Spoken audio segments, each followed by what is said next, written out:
El llamado de auxilio de Joaquín, el Chapo Guzmán, desde la prisión de ADX Florence, en el oscuro submundo del crimen organizado, nos presenta a un personaje legendario cuyo nombre está marcado por la riqueza y bañado en sangre. Líder del cartel de Sinaloa y maestro del escape, desafió las leyes y mantuvo a 2 continentes en vilo con su astucia e ilusión. Sin embargo, como en un giro digno de una película, su reinado de terror llegó a un dramático y sorprendente final. Hoy en día, el Chapo Guzmán se encuentra en un estado de aislamiento implacable en una de las prisiones más seguras y restringidas, ADX Florence.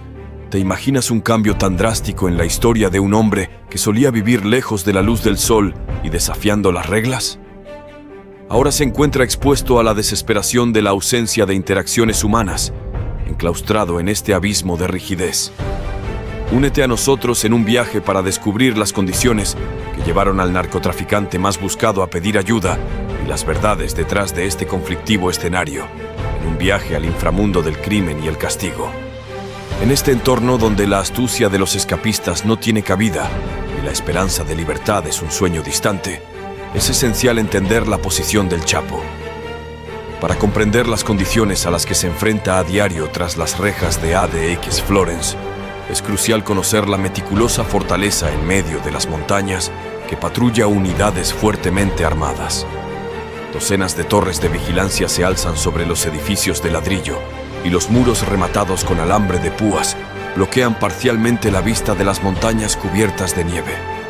Este aislamiento extremo está diseñado meticulosamente para albergar a reclusos considerados extremadamente peligrosos, incluyendo algunos de los criminales más notorios del país. Las medidas tomadas en ADX Florence pueden parecer extremas y escandalosas para algunos, mientras satisfacen a otros. Por ejemplo, el aislamiento extremo implica que los reclusos están prácticamente aislados de otros prisioneros, pasando la mayoría de su tiempo en celdas individuales que miden aproximadamente 7 por 12 pies. Esta completa separación se implementa para evitar cualquier tipo de contacto entre los prisioneros y reducir así el riesgo de violencia entre ellos. No obstante, este aislamiento extremo también puede tener consecuencias graves, como el deterioro cognitivo y la disminución de habilidades sociales necesarias para una convivencia saludable. Imagina a alguien tan controvertido y conocido en el mundo del crimen organizado como el Chapo Guzmán enfrentando estas condiciones. Puede resultar aún más impactante.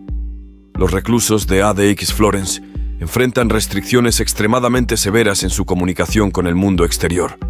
Tanto sus comunicaciones telefónicas como las enviadas por correo están sometidas a un riguroso control y monitoreo constante.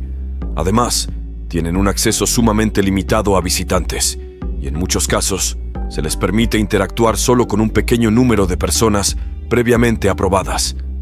Todo esto ocurre bajo una estricta supervisión y vigilancia, ya que los reclusos son constantemente observados tanto por el personal de seguridad como por cámaras de vigilancia. Los guardias están especialmente entrenados para actuar de inmediato ante cualquier señal de amenaza o comportamiento inapropiado.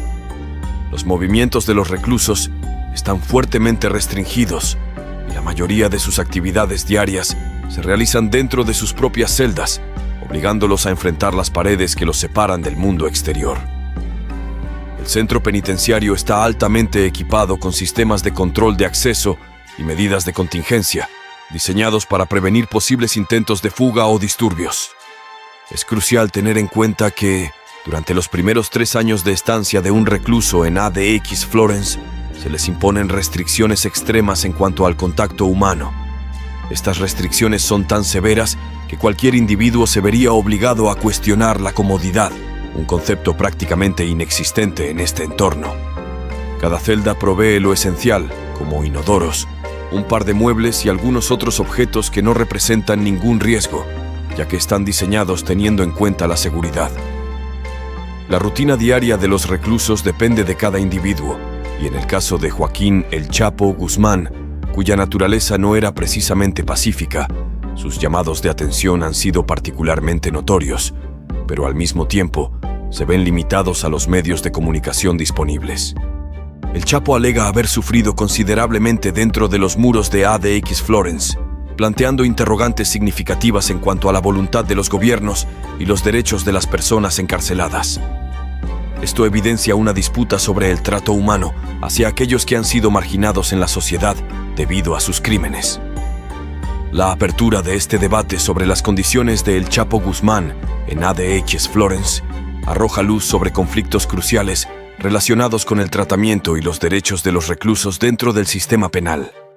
Se sostiene que Guzmán ha estado expuesto a condiciones consideradas inhumanas, lo cual representa un cambio brusco en la vida de alguien acostumbrado al lujo y a la buena vida. Sus reclamos abarcan aspectos tan graves como torturas y atentados contra todos los aspectos de su salud. En este caso, la noción de justicia se encuentra en un delicado equilibrio, y el Chapo hará todo lo posible por aprovecharse de ello. Las reglas estrictas, junto con horarios rígidos, sumados a las condiciones de espacio reducido y estrecho, son solo el comienzo de sus dificultades. Los abogados de Guzmán han señalado que él habla español, mientras que el personal encargado de su custodia se comunica exclusivamente en inglés, añadiendo otro pequeño tormento a su umbral de tolerancia. El Chapo afirma que se le niega rotundamente el acceso a programas en su lengua nativa y a otros medios de entretenimiento. Su hora de recreación se convierte en un momento en el que su único respiro de las paredes de su celda es mirar al cielo, pero incluso en este breve espacio de tiempo, está limitado por un espacio no mucho más grande que su propia celda. La situación es tal que los reclusos han adoptado la costumbre de gritar a través de los conductos de ventilación para ser escuchados por sus distantes vecinos de celda, resaltando la desesperación que sienten por las interacciones humanas normales. Ni siquiera se les permite compartir un comedor común. Cada uno de ellos come de manera individual en sus celdas, y este patrón se refleja en todas sus actividades diarias. Con el tiempo, los reclusos pueden adquirir ciertos privilegios y oportunidades para socializar. Sin embargo, estos son considerados tan valiosos como el oro, y solo se les concede en el último año de su permanencia, con la intención de fomentar una conducta más sociable y adecuada para su eventual liberación. Si consideramos las perspectivas del Chapo, es fácil concluir que escapar de ADX Florence parece prácticamente imposible. Entonces, ¿quién más que una leyenda del narcotráfico podría lograrlo? Al analizar la situación, resulta más que evidente que él prefiere estar bajo la custodia de las cárceles mexicanas y solicitar ayuda como último recurso. El entorno de las cárceles mexicanas se percibe como más indulgente, o mejor dicho, más humano, lo que facilitaría cualquier movimiento que desee emprender. No es difícil deducir por qué hizo tal llamado de atención a las autoridades mexicanas, ya que en comparación, el régimen en ADX Florence es extraordinariamente desesperante. De hecho, el exdirector del centro penitenciario llegó a describirlo como algo peor que la muerte. La comunicación con el mundo exterior se convierte en un sueño lejano para los reclusos de ADX Florence. Las llamadas telefónicas y las cartas están sujetas a una vigilancia constante y los visitantes son escasos y altamente controlados. Los reclusos están prácticamente enterrados en vida, condenados a la soledad extrema. Además del Chapo, en este sombrío infierno lleno de gritos silenciosos, se encuentran aproximadamente 400 presos. Aunque no sean igualmente famosos, sus nombres han sido escuchados y repudiados de manera considerable, como en el caso de Theodore Kinski. Todos los residentes en ADX Florence comparten una característica común: obligaron al mundo a garantizar la máxima seguridad y aislamiento, lo que pone en tela de juicio la declaración de Guzmán sobre sus condiciones. Cada una de las mentes que habita este lugar es propensa al aislamiento y a la conspiración, lo que justifica las medidas extremas tomadas en su custodia. Cada movimiento dentro de las instalaciones es cuidadosamente vigilado, y los reclusos deben llevar restricciones en el torso, manos y pies, siempre a la vista y bajo la supervisión constante de los guardias y las entidades del centro penitenciario. El mensaje de Guzmán llegó a oídos del presidente mexicano Andrés Manuel López Obrador, quien expresó su disposición a colaborar con la solicitud del Chapo. Sin embargo, el historial delictivo de Guzmán y su notoriedad hacen que sea improbable que otras entidades competentes se sumen a la propuesta.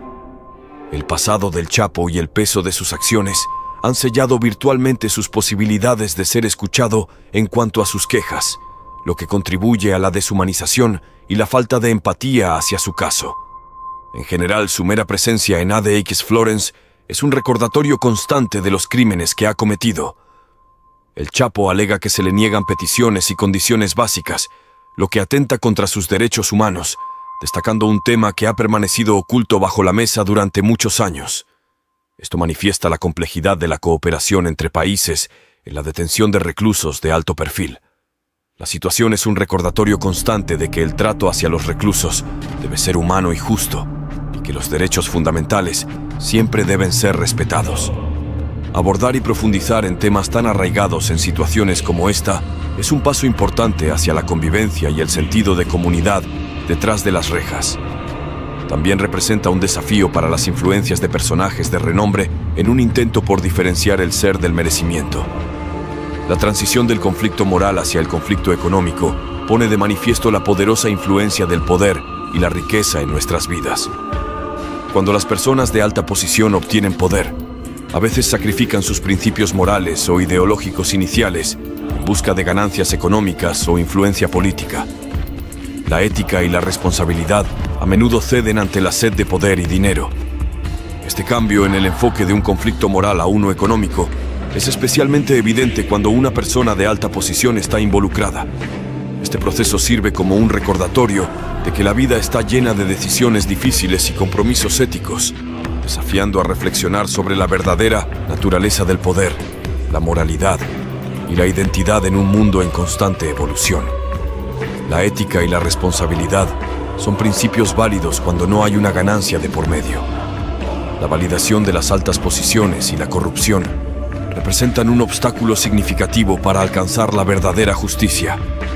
No dudes en compartir tus opiniones sobre el video en la sección de comentarios.